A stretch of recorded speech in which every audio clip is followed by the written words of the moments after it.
నమస్కారం ఘంటారావానికి స్వాగతం. ముందుగా ప్రధానాంశాలు. 2 దశాబ్దాల తర్వాత నిజామాబాద్ మేయర్ పీఠం దక్కిందన్న పీసీసీ చీఫ్. 2 ఏళ్ల పాలనను చూసి ప్రజలు ఆశీర్వదించారని వ్యాఖ్య. ఉమ్మడి కరీంనగర్ జిల్లాలో అధికార పార్టీ హవా. రామగుండం కార్పొరేషన్ సహా 11 మున్సిపాలిటీలు కైవసం.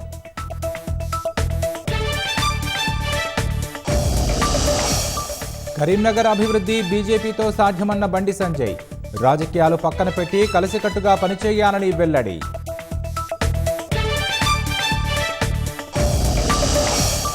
రైతులకు రాష్ట్ర ప్రభుత్వం శుభవార్త.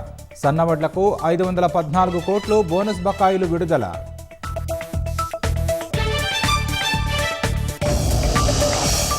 $2027 వరకు లక్షలోపు తులం బంగారం ధర.